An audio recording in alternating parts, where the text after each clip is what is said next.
कर्मचारियों ने जैसे ही महिला के कपड़े फाड़े, वह सीधे पानी के एक बड़े टैंक में जा गिरी। ऊपर एक बक्से में भयानक मछलियाँ थी और जैसे ही उसने खुद को संभाला, उसने देखा उसकी कलाई की हथकड़ियाँ ढीली थी, लेकिन चेन अटकी हुई थी। महिला ने दर्शकों की ओर देखा और मदद की गुहार लगाई। एक आदमी दौड़कर लोहे की रॉड लेकर आया, लेकिन टैंक हिला तक नहीं। वक्त तेजी से बीत रहा था। अचानक चेन ढीली हुई। महिला ऊपर की ओर तैरी, लेकिन तभी उसका बक्सा खुला। मछलियाँ झपट पड़ी। पूरा पानी खून से लाल हो गया।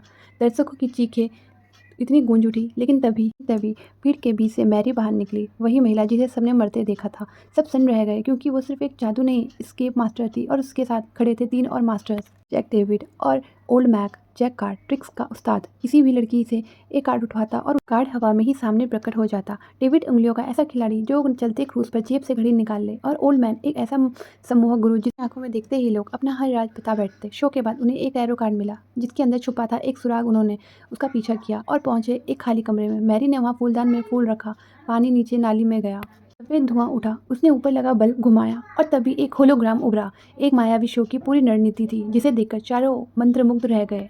साल बाद अमीर बिजनेसमैन लेस्टर ने उन्हें स्पॉन्सर किया और वे 4 घुड़सवार बनकर लॉस वेगास पहुंचे, जहां उन्हें लाइव शो में एक बैंक लूट करनी थी, जिसे एक फ्रांसीसी दर्शक को चुना गया। जैक ने उससे एक कार्ड उठवाया, फिर एक हेलमेट पहनाया गया और मंच पर एक पोर्टल खुला। उसमें गया और अगले ही सेकंड पेरिस के बैंक वॉल्ट में देखा। वहां उसने बटन दबाया और पेरिस से पैसे उड़ने लगे। लॉस वेगास में नोटों की बारिश होने लगी। दूसरे दिन पूरे वर्ल्ड लूट लिया गया। एफबीआई एजेंट डायलन को केस मिला। उन्होंने चारों को पकड़ा, लेकिन सबूत ना मिलने पर छोड़ना पड़ा। जब उन्होंने उस फ्रांसीसी आदमी से बात की तो पता चला वो पहले ही सम्मोहित किया गया था। भी एक क्लू मिला। एक दर्शक ने शो रिकॉर्ड किया था। डायलन ने उस आदमी से मुलाकात की, और नहीं, पूर्व जादूगर और अब सच्चाई खोलने वाला मास्टर ब्लैक था। उसने कहा, सच्चाई चाहिए तो 5 मिलियन दो। डायलन हिचकिचाया। ब्लैक ने एक हाथ से ट्रिक दिखाया, पानी को लाल कर दिया। डायलन हैरान तैयार हो गया। ब्लैक ने बताया, असली लूट हुई ही नहीं। स्टेज के नीचे एक हूबहू पेरिस बैंक का सेटअप था।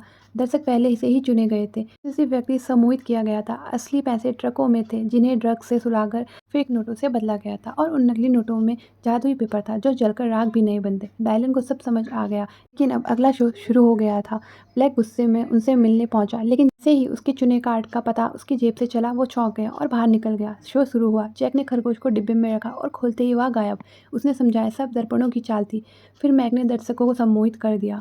खुद को फुटबॉल खिलाड़ी समझने लगे। एक ट्रिगर, सब पर सब दौड़े। अंत में मंच पर लेस्टर आया। उसकी बैलेंस स्क्रीन पर दिखाई गई, $14 अरब।